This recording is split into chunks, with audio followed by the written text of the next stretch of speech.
Okay, well, hello everyone. Welcome to our next chapter in Intro Sci, Chapter 8.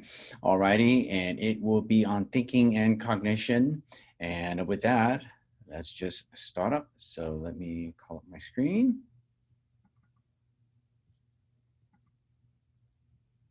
And here we go. So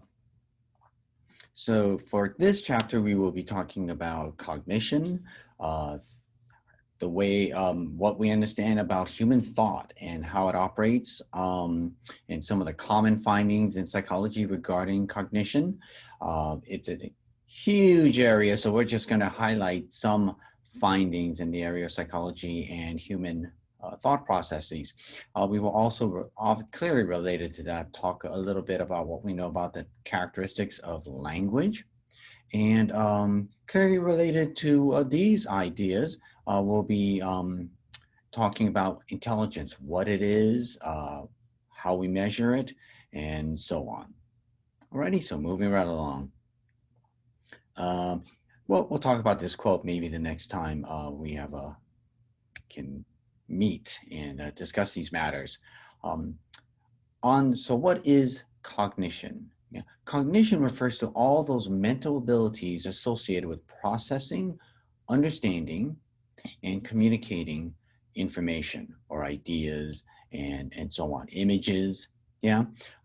So it's certainly things such as definitions, facts, figures, but it also involves mathematical ability, logical reasoning, um, let's see, visual spatial functioning, being able to imagine things, and so on. So it's fairly, there are a number of abilities, right, when it comes to cognition.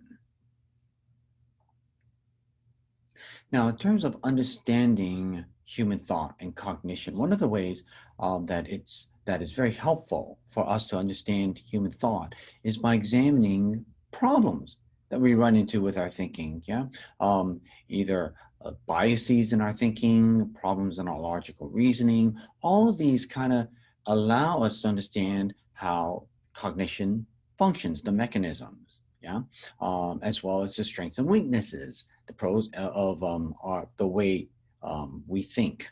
Alrighty. Now, how do we solve problems? Well, one way is by trial and error, right? So we're confronted with a problem and we just examine different ways to approach it. Very common in mathematics, right? Whether you're a student or you're a mathematics professor, right? You're faced with a problem and you try to attack it from different angles, different approaches, and you see which one will bring the solution. Alrighty. And we do this with many things in day-to-day living. Right. Another way we try to solve problems is by using an algorithm, right? So algorithms aren't just some things limited to computers, but we as humans, we have our own algorithms. Yeah, what our algorithm essentially is a step-by-step procedure by which we can solve a problem. Yeah, typically they arrive from things we're taught or our own generated algorithms. Um, you know, maybe we're confronted with a certain problem or hurdle or challenge, and we figured a way to overcome that. And because it was successful, right, we follow that step-by-step procedure again. Yeah, this may be also associated with the way we first learned how to drive. Right, there are certain steps you learned in terms of starting the car, moving the car out of the garage, and then navigating it from the driveway onto the road, right? And when you first do that, right, you're probably very conscious of every step, right? Stepping on the brake, right, inserting, and so on, and how you navigate the steering wheel. But then with practice, right, you do that naturally, but you're still going through that step-by-step process. Yeah, odds are, right, the vast majority of the time with driving, you follow those same processes. You may apply it differently when you come across different roads and routes and all that kind of good stuff. But a lot of the things, right, like getting out of the driveway, parking, making a turn, right, there are certain steps you follow and it eventually becomes automatic. Yeah. And just like a good program, right, it goes very smoothly after you've done it a number of times. Okay. And the reason, and another thing that characterizes an algorithm is that we know that if we take these certain steps, we're guaranteed a solution. Yeah. So if you follow the steps with inserting the key, you know, um, grabbing the steering, navigating in a certain way, you know it's going to get you out of that parking space or the garage. Now, another way we try to solve problems is by way of heuristics. Now, heuristic is kind of a rule of thumb, right? Unlike an algorithm, right, we might follow the particular steps or we might not, depending on the circumstances, right? We may adjust the steps, take out certain steps, right? Depending on the particular circumstances. And the reason why heuristics, we also use heuristics, is that it allows us to respond to situations, problems faster, more efficiently. Yeah, or allows us to that flexibility to come up with solutions uh, that we might not otherwise come to, or it may take a long time for us to come to if we just relied on algorithms. Yeah. Classic examples are these, such as the unwritten dating rules, right? How do you ask someone out? You know, when you meet the person, wherever you're meeting the person for the date, you know, how do you greet them? What do you, all those kinds of things, right? And with those kinds of interactions, as with many social interactions, right, we have some rules of thumb about how you greet people, how you engage them in discussion, eye contact, all that kind of stuff. But we're not robots when it comes to, well, hopefully we're not robots when it comes to interactions with human beings, right? We have certain rules and guidelines, but we may adjust them for the particular circumstances, the particular individual, our moods, and so on, right? Because if we didn't, right, we did the same thing in every situation for every type of person, for whatever particular state we're in, we probably run into problems. We might not solve or reach the objective that we want to in our interpersonal interactions. Yeah, maybe selecting someone um, for your university or your graduate school or for employment, right? There are certain rules you follow, certainly by law, but also, you know, you consider GPA, right? Their performance on the SAT or GRE, or for an employer, right? Their previous work history. So there are certain rules and steps you follow, but depending on, you know, the applicant, what they've done, what your needs are, how your needs may have changed, or your foreseeable needs down the road, right? You may adjust, you know, the criteria somewhat within legal parameters, right? Because those are certainly important considerations. Um, but you need to be able to adjust that. Yeah. And similarly, even though I talk about the law, right, we know the law is not also written in stone. The law changes. So if the law changes, right, your previous steps for hiring or accepting somebody into your program, well, we need to change as well. Okay. Now, another way we solve problems is by insight. Now, what is insight? Yeah, well, that's a tricky one. It's kind of an elusive, it's a hard thing to define because it's a hard thing to actually um, isolate, yeah, or to capture in our experience. But we know we have these moments of insight, yeah, where the answer seems to just come out of nowhere. All righty. You know, some may conclude that it's as if the song or the solution or the thing to insert into something you're writing or saying seems to come out of nowhere. So some may attribute it to, you know, some supernatural kind of phenomenon, yeah, which, you know, is one way of attributing things, but probably not a scientific way of explaining where insight comes from, yeah. But it does kind of, you know, challenge the scientists to come up to try to determine, well, where do insights come from when someone comes up with a particular tune, if they're writing a song, or if they come up with a joke, right, for a particular circumstance, where does that come from? Yeah, well, clearly a lot of those things come from experience.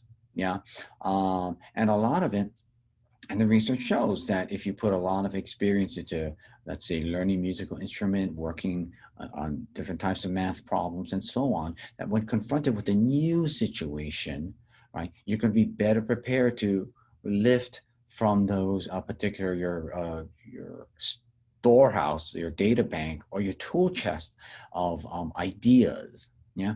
And what probably happens with insight a lot of the time is that because we're so well rehearsed or well practiced in mathematics or music or whatever, we can kind of grab these ideas and put them together very quickly. Now, how we put them together is still something subject to scientific research, and still something for us as is a challenge to understand how we do that. But we seem to be able to combine information that we have stored in our memories from our experiences and to reorganize them into creative ways of solving problems. Yeah, so not just creative, like just throwing together any combination of ingredients, right? Because if you're a cook, you can't throw anything together into the blender, right? You might make something and it tastes horrible. It tastes like crap, right? But the real cook is the one who knows how to put in certain number of ingredients a certain way, heat it in a certain way, and it's such that you got something that's really delicious, right? So that and that ability, that's creativity, right? You're doing something that's unique, that may be unique, but is also useful in this case, right? Appetizing. Well, we'll skip this. These are some riddles which kind of help illustrate the experience of insight, but we'll get to that when we have a discussion on these matters. Okay, another way of understanding um, human thought, yeah, cognition, is understanding obstacles that we run into when we try to solve problems. One huge one, which many of you may have heard about before, is the confirmation bias.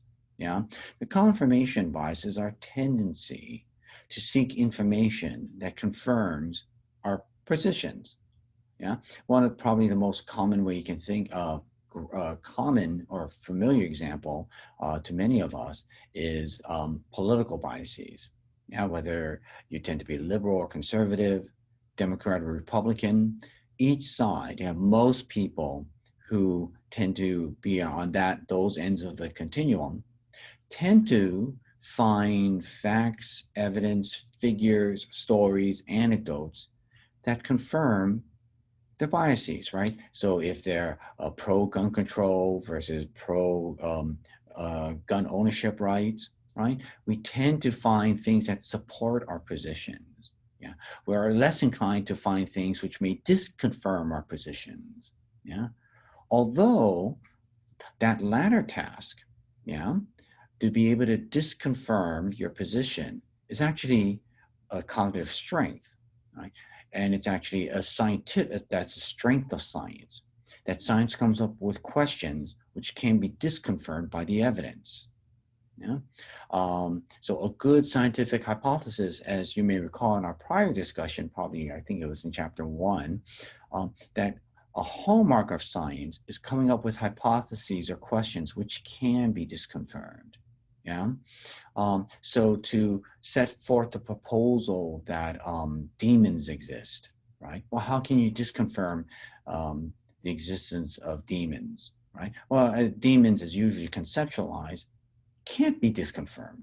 Yeah, they can be asserted by someone saying there are demons, but it's hard to disconfirm it because there's no, the way demons are defined, yeah, or conceptualized. There's no way to disconfirm whether they exist or not, right? Someone can say they have they're hearing a demon, or they feel there's a demon in their head, or there is a demon in their head, but they don't set forth a way to falsify that, to find that that's not true. Yeah, right. Science, yeah, sets forth questions. A good scientific question sets forth questions which can be disconfirmed. Yeah. So a question could be: does a drug A, is it greater at decreasing depression than drug B? Well, that can be easily tested, right? You get a sample of patients, maybe 80 or so, and 40 are randomly assigned to get drug A or randomly assigned to get drug B. They're on drug A and B at the same time for about 3 months. They're measured the same way.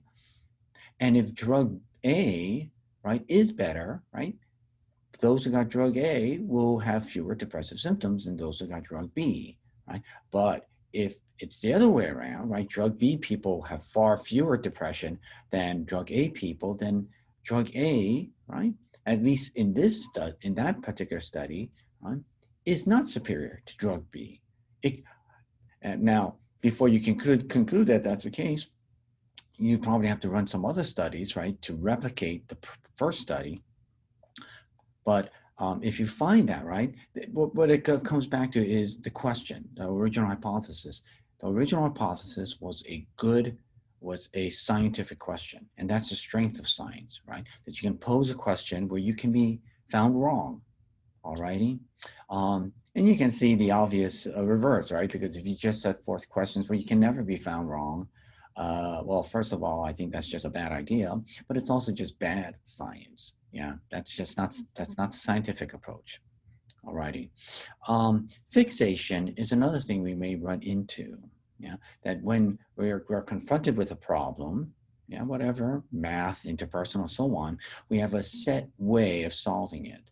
Yeah. And for many of us who, are currently going through math classes, or you've had math classes before, yeah, the advantage of doing a lot of different practice problems is that you come up with different ways of approaching math problems. But if you only do what's assigned to you in the homework, um, you know, with the home, and I've been certainly guilty of that. You just do the homework assignment. You just have a limited number of ways of approaching problems. You can kind of get fixed on it, like, okay, this is the way to do it. And if you do that, that doesn't help you in math, right? That's a fixation. If you think it's always just those 3 steps to solve certain problems, it may usually be those 3 steps, but even if it's usually those 3 steps, it's how you use each step, right? But we may be fixed on a uh, certain uh, certain group of steps, the sequence of steps, how you do each step, and if you do that, you just may not be able to solve a problem. Okay, here are a picture of nunchucks, and I'll hold that off for if we have a discussion about fixation, then when we meet together to discuss these matters. Okay, let me take a little brief Red Bull break.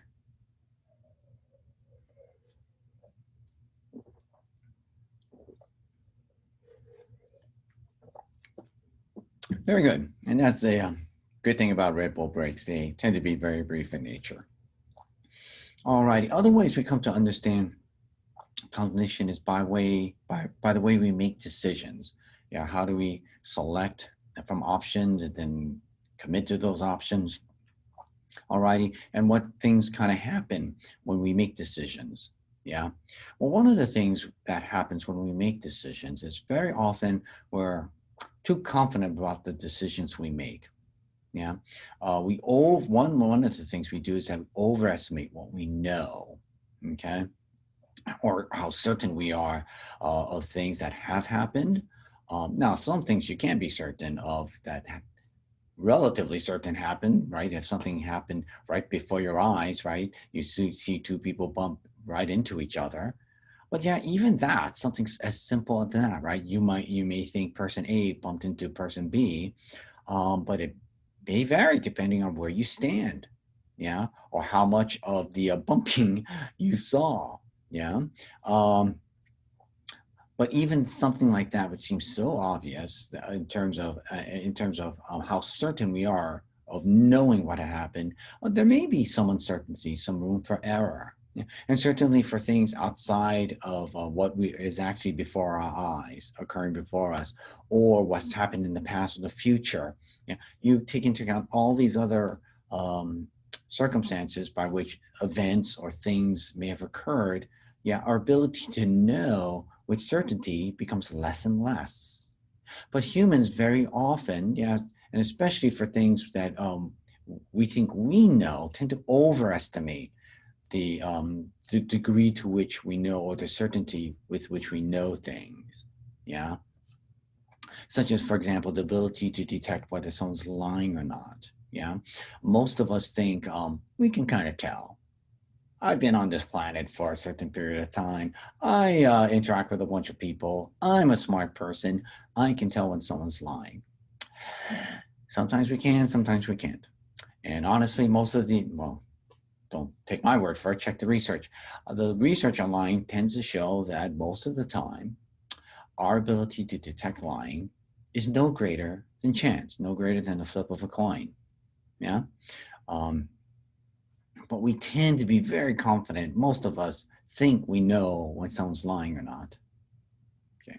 Now, what are some other, now, another concept related to decision making are heuristics, those rules of thumb.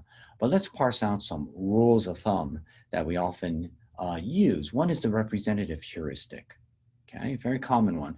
And that refers to the prototype. Yeah, we have an idea in our mind of a prototypical person, situation, concept. And by using that, we often rely on those prototypes or the representative heuristic to make decisions. Yeah, a very common one might be a job interview, yeah, or just meeting people, right? For friendship, for dating, we have all kinds of prototypes. Yeah, that's and one prototype. Let's just use an example, right? When we think of characteristics such as being short, slim, and someone that likes poetry, we think that what do we think that if we hear those characteristics, that the person is likely to be a professor at a university or a truck driver?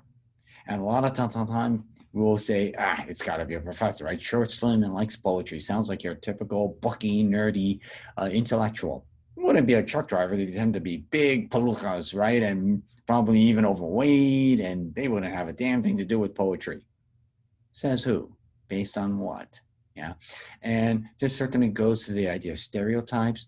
But even aside, it may go for a lot of things that are, not as that do not have the emotional valence of a stereotype. Yeah, like intellectual, racial, gender, what have you. But just what we think are the common prototypes. Yeah, for situations or people.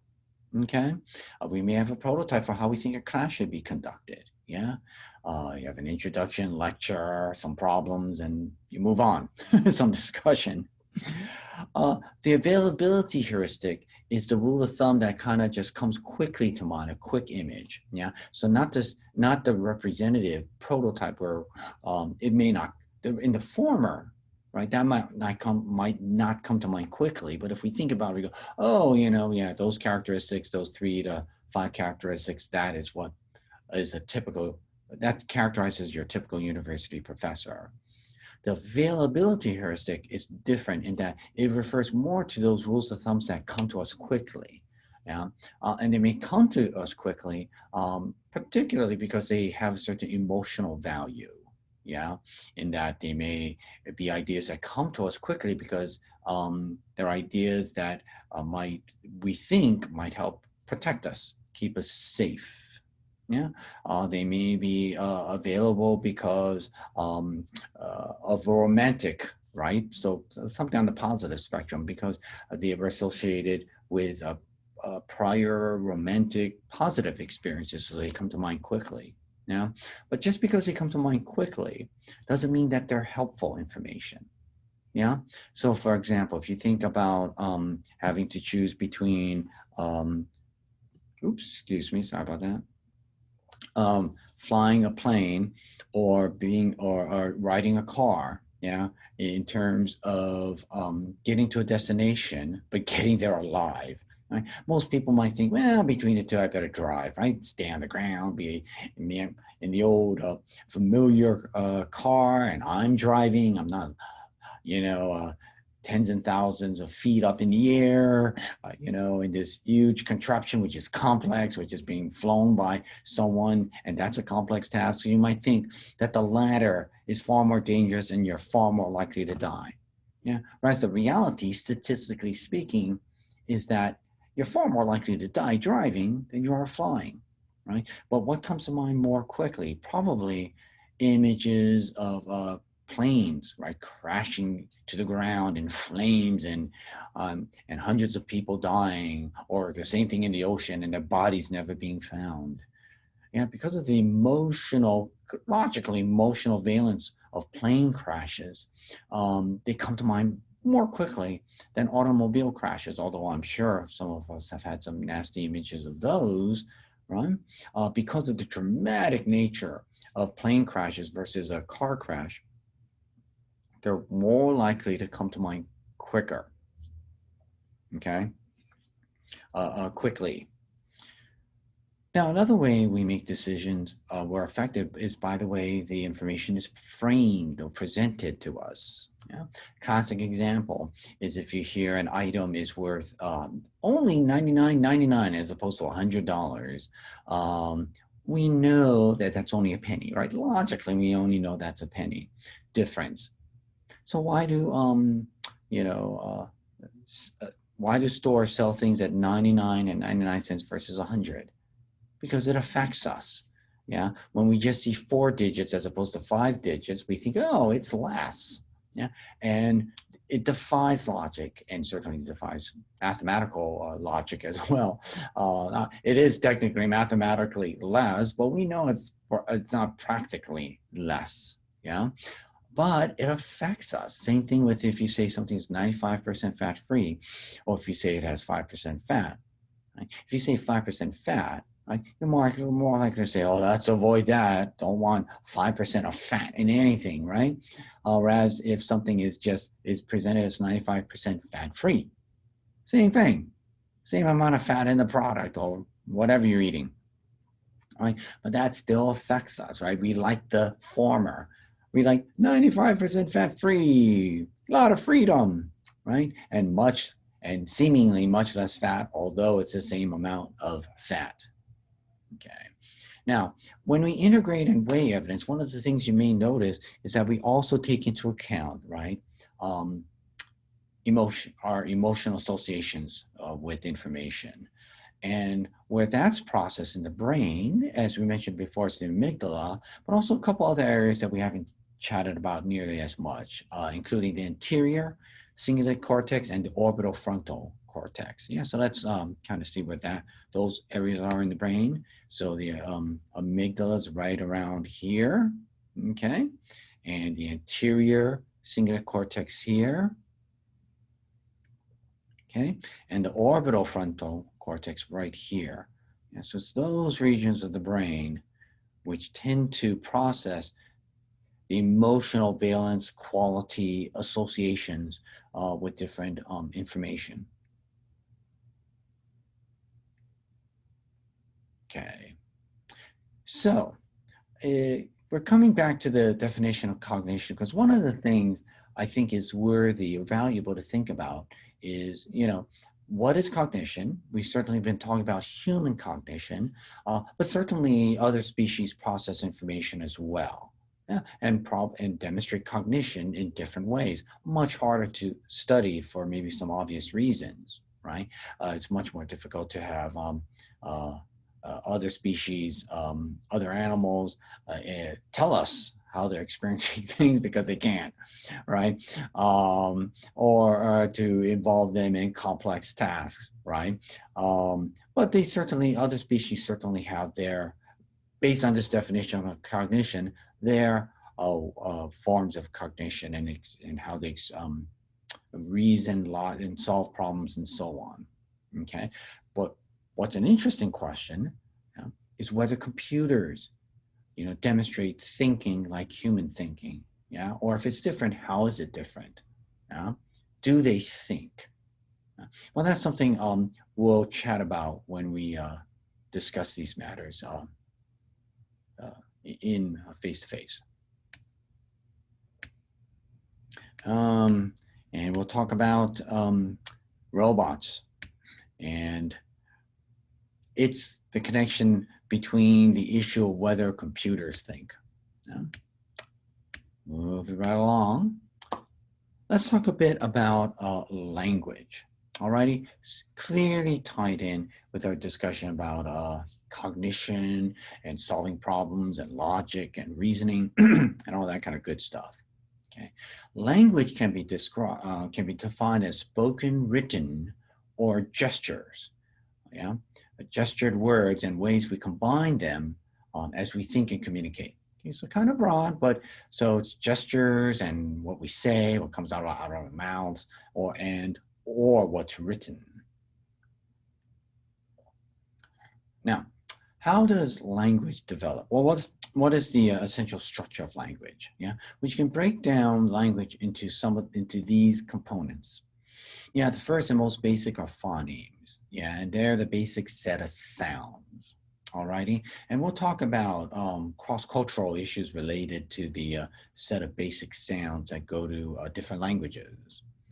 The next are morphemes, right? And this is the smallest unit of language or sounds that actually has meaning. Yeah. So, for example, a phoneme may be k, like as in K, right? Or C as in cat, right? K, that's K in C or K in K, alrighty? But the K sound doesn't really have meaning. Yeah.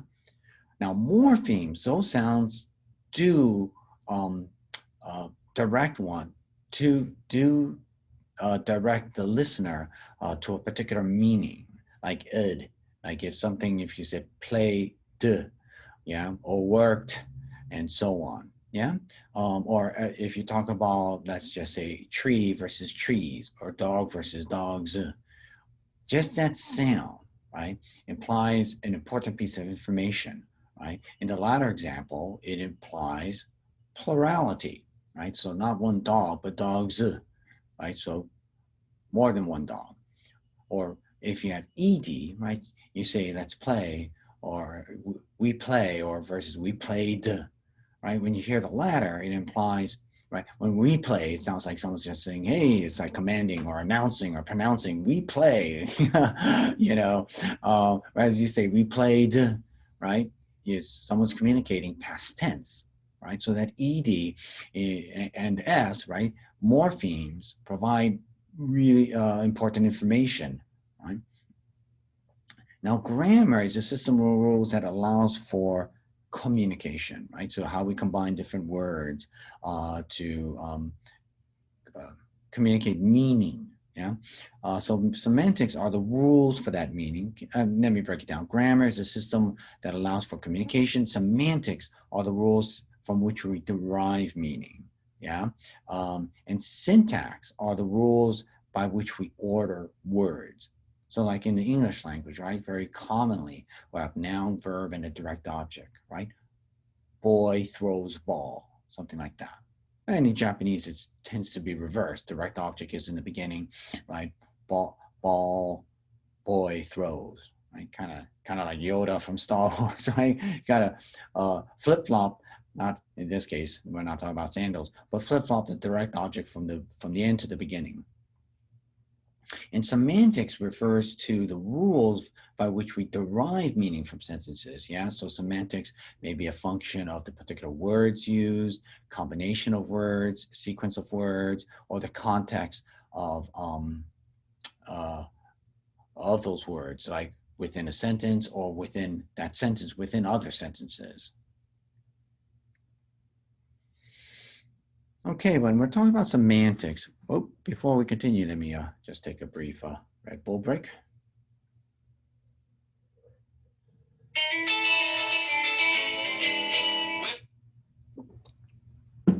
And actually with that, I'm going to pause the video for a moment. Excuse me.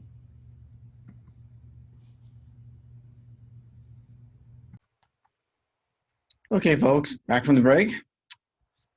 And a momentary break. And let us continue. All righty. So last we left off, we were talking about language.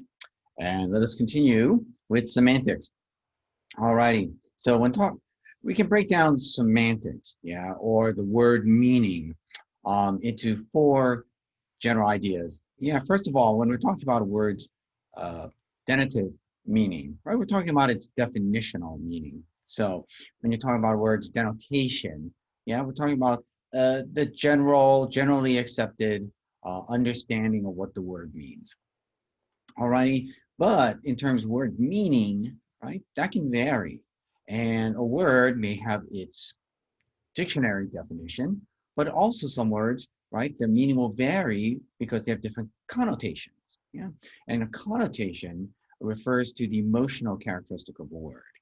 Yeah, so for example, each of these words, right, essentially define or refer to the same thing, but they certainly have different emotional characteristic and different connotations, different different things associated with it. Yeah.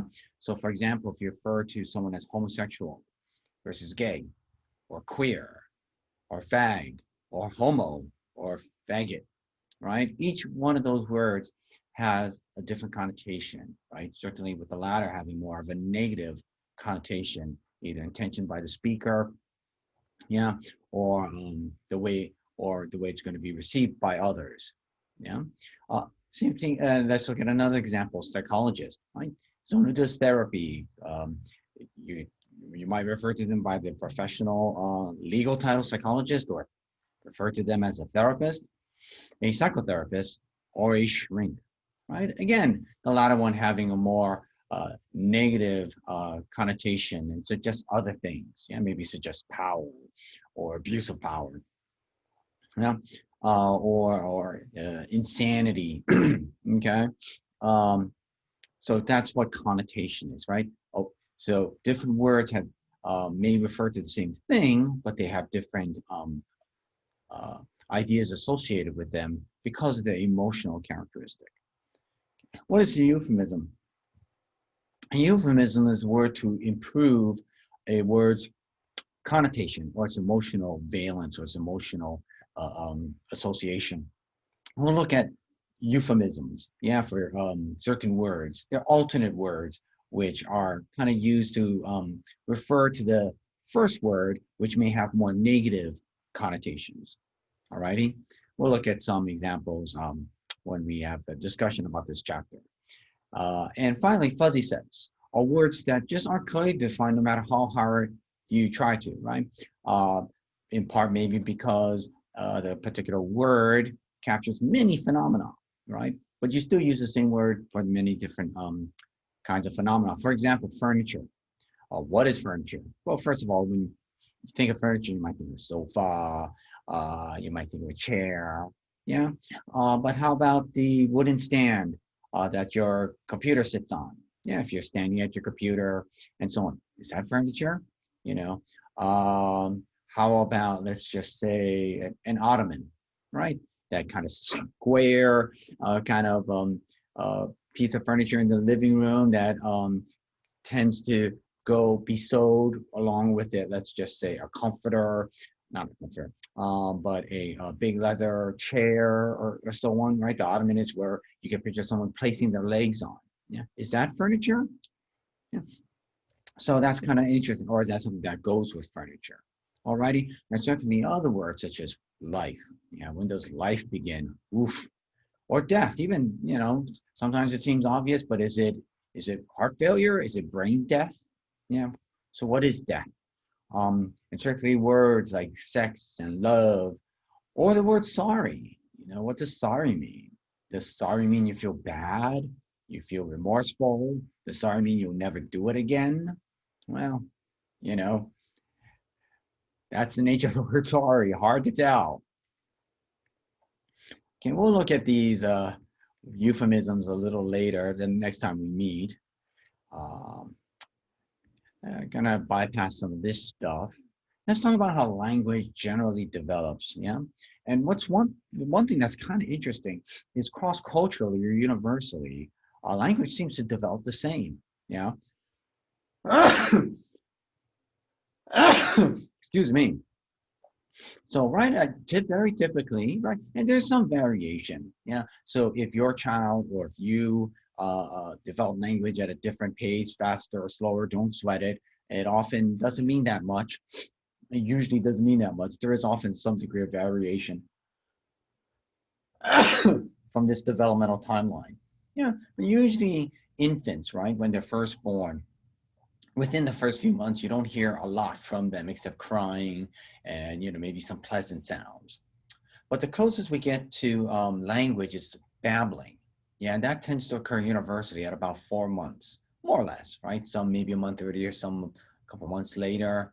Yeah, but babbling, right? Making some of the uh, sounds, and whatever sounds babies make at about 4 months, yeah, whether they're born in Hawaii, in New York, in Tehran, Iran, yeah, babies universally all make the same sounds, yeah, either cooing noises, ba noises, clicking noises. That's kind of interesting. Yeah, it's as if everyone speaks the same baby babbling language universally. But at about 10 months, yeah, that babbling changes. They still kind of, they're not saying words, but the sounds that they make are now limited. Yeah. So for a Western child, they won't make the kind of clicking sounds you sometimes hear in Middle Eastern languages or some African languages. Those disappear. Yeah. Probably why? Well, it's probably because the infant is not hearing those sounds in their environment. Yeah. So they kind of drop it, so to speak, but continue making the particular babbling sounds like cooing noises and what have you for Western culture, because those sounds will be useful and relevant to later Western language development. Usually at about the first year, you hear one word utterances. Yeah. Very typically, it'll be objects, right? I mean, people and objects like mother, father, dog, and so on. Things of that, not dog's an object, but food, milk, things like that. Yeah. At about the second year, that's where you get the more telegraphic speech, two-word utterances, where you get combinations of maybe noun verb or verb object, things of that sort. Yeah. And even some particles of speech like the, and so on. It's usually from that point on, from about age two onward, you have a more complex development of language. Yeah, here are some of the complex 50 types of words used by children. Um, and within the first couple years, it'll be dog. Objects will be like card. Yeah, they said doggy. Milk. Action will be buy, up, like picking up and go. Even modifiers like big, hot, adjectives like and so on. Personal, social related words like please, thank you, and even other functional words such as what, where, asking questions, and so on. Yeah, but you can see objects are the most used um, category of words. Yeah, concrete, common objects. And at about age two, these are some of the common uh, telegraphic kind of combinations. Yeah, agent action like mommy come, possessor possession my teddy, right? Recurrence more milk, stuff like that. Yeah, but you can see in terms of semantic relation, a lot of complex sentence combinations, not full sentences, but telegraphic combinations. Okay, with this, I'm going to bypass that stuff.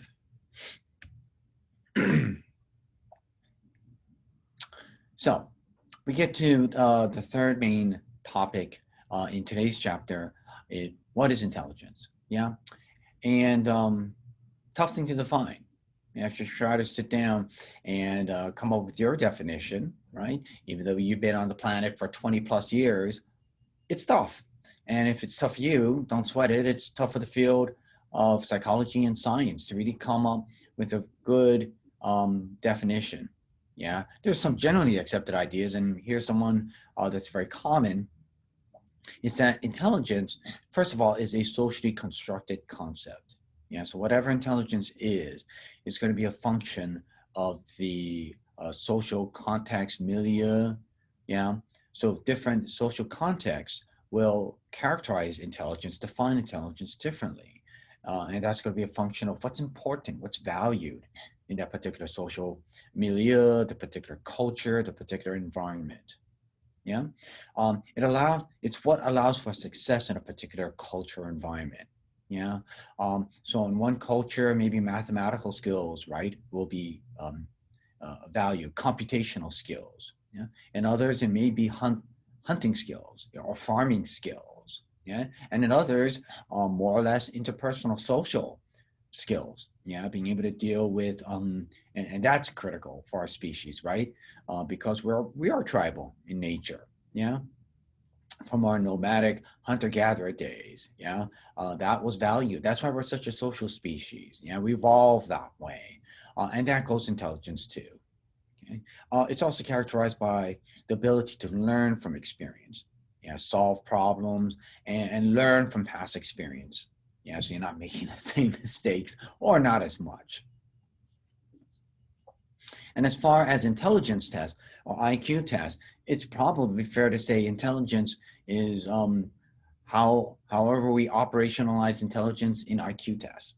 Okay, but I want to make it clear: intelligence is not just limited to that. Okay, so subpoint 1C is not the end all be all definition of intelligence, but it's one way you can conceptualize or construe intelligence. Now, in the assessment of intelligence, two major ideas are kind of important to be familiar with, or concepts. The concept of the aptitude versus achievement. Okay. Now, aptitude refers to ability, capacity, what your potential is in terms of learning and applying learned information, learned knowledge. Okay, and this is what's is most associated with the IQ test. Yeah, but not just the IQ test. Yeah, and that's actually the most common one is the Wechsler Adult Intelligence Scale, the revised, but now it's in its fourth version. Excuse me. Excuse me. Is currently in its fourth version. But other tests measure mental ability. They are not IQ tests, but they measure ability, which includes the SAT, LSAT, and GRE. Okay.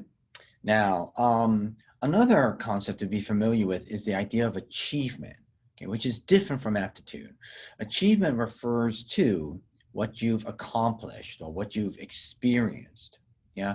So, for example, if you've taken a semester of world history, you acquired a bunch of facts and information, probably some dates associated with events. Yeah, all that stuff you've learned from your experience by being in a World Civ class can be measured on an achievement test.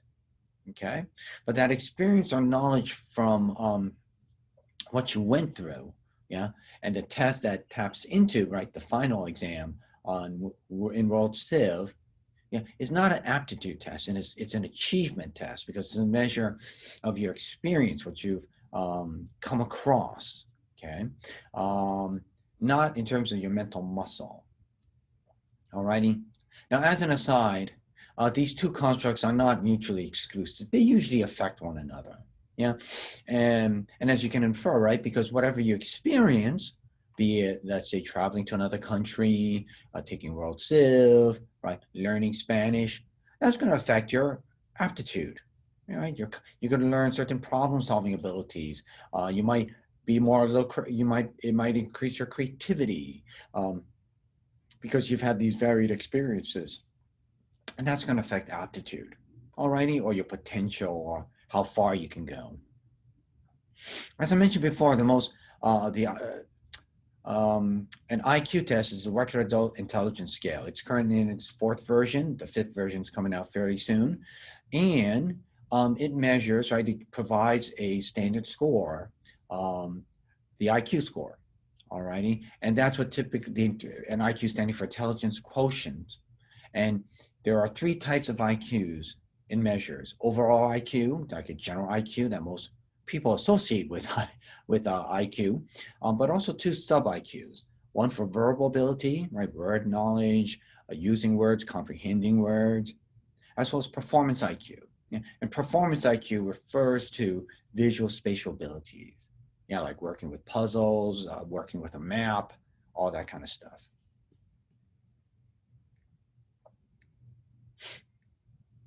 Okay, these are some of the tests commonly associated with the IQ test. Under the verbal IQ, the subtests that are part of the IQ test, this is just a sample of some of the subtests. There are actually 15 subtests which go to the IQ test. And it usually takes about an hour and a half to 2 hours to complete. Okay, but here are some of the subtests or examples of. Under the verbal category, it includes a general information subtest, which asks about general information such as when is Independence Day, who is Louis Armstrong, stuff like that. There's another test called similarities, where the examinee is presented two items, and like for example, a banana and an orange, and they have to come up with how they're similar or how they're alike. There's a subtest on math reasoning, another one on just vocabulary, knowledge of words, and comprehension on a test that asks about a certain phenomena, and it asks the examinee to explain why things are the way they are. Yeah, do they understand the underlying logic or rules beneath certain practices and so on. There's also a memory test called digit span, where people hear numbers and then they have to repeat the numbers they just heard. Under performance, there are different types of tasks, less verbal, more utilizing visual spatial abilities. Like in picture completion, people are supposed to identify what's um, wrong or missing, what's missing in the picture, the most essential thing missing. In picture arrangement, they're given a series of cards, not in order, but they are asked, or they're given the task to put the cards in an order that tells a logical story. Another one is kind of a puzzle where they get blocks which are red and white on some sides and half red, half white on other sides, and they are given the task to form the blocks to make certain images.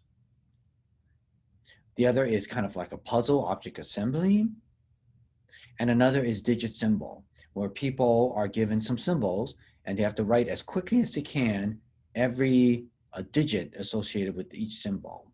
Yeah, so here's one, and then they have to do it in sequence. They can't jump. They can't then do all the twos and then do all the threes. They first have to do this symbol, that symbol, that symbol, and then write the numbers accordingly.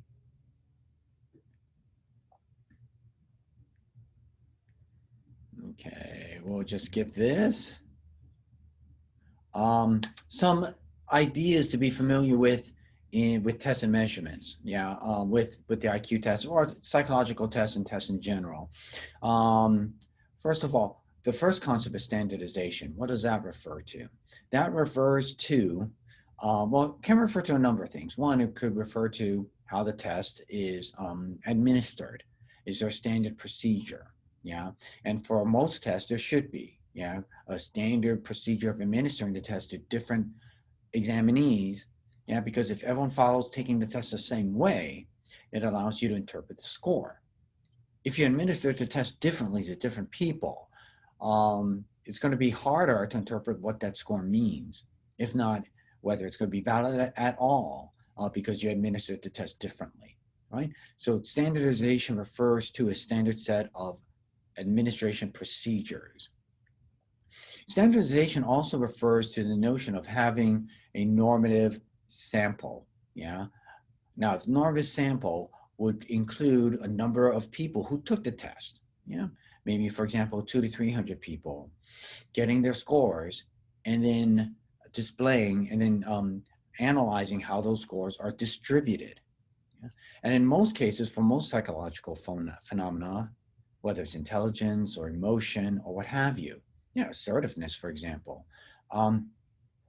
You get a bunch of people to take a test. Some will score high, some will score low, and most will score right in the middle, right at the mean. Yeah, that's the bell-shaped distributive.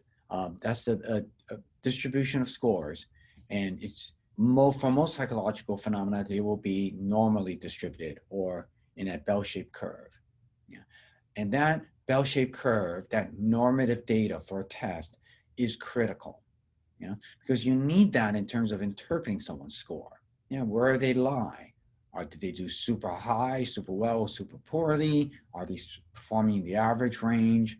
Because you need that data to interpret, where the person stands, on intelligence or emotion or what have you, and compared to the normative group.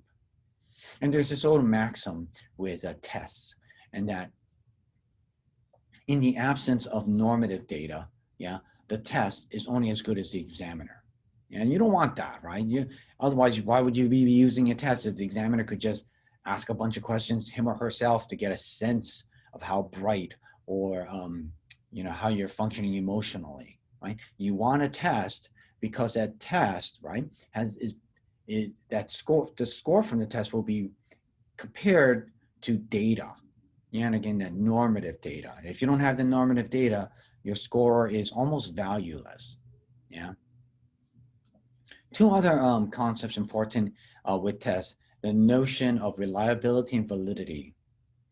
Reliability refers to the extent to which this, if the person takes a test on more than just one occasion, yeah, takes the test on one occasion and then 2 weeks later takes the same test, let's say it's a test on that measures depressive symptoms, yeah, to what extent, yeah, do you get similar scores or replicability? Yeah, especially with IQ, you should have a high degree of replicability because IQ is fairly stable across years, across decades, in fact. Now, reliability depends on the construct. Yeah. So, for example, mood. Yeah. If depressed or happy, okay, that can vary. Yeah. If you measure depression at one point and then a week later, right? If the person has a high depression score at one point and you measure them a week or two later, the depression score won't be that different. Yeah. Because mood is more variable across time. Alrighty, and also as a function of experience and environmental circumstances. However, if you measure a mood with the same test at point one, and then measure them a year later, it can be very different. Now, that doesn't mean the test is unreliable. All that it means is that you're measuring the construct, but that the construct just can vary, right? Mood can vary from one point to a year later. Alrighty. But if the mood is the same, right, you should get a similar score. And with mood, they're more likely to be the same if you measure them within a 2 week period. Right. Validity refers to the extent to which you're accurately measuring the construct of interest. Yeah. So if you're asking a bunch of questions about depression, like are you feeling hopeless? Are you feeling sad? Do you have difficulty getting up in the morning? Yeah, which are, by the way, questions or variables highly correlated with depression. Odds are you're measuring depression. Yeah, but the only way you can find that out is if you get the score. You run some studies where you take the test, you administer it to a bunch of people, and then you administer it to the test to a bunch of people you know definitely, maybe because they've been diagnosed as such, as suffering from depression, and you see if there's some correlation between the two. Yeah, and if there is, the odds are you have a valid measure because it's actually measuring the construct of interest, which is depression. And with that, that's about all I have to say about chapter 8. And with that, let's get out of here. And yeah, we're finished with chapter 8. So with that, I will, until we meet again, I will see you when we have our discussion on chapter 9. Thank you so much for your attention, and see you later. Bye-bye.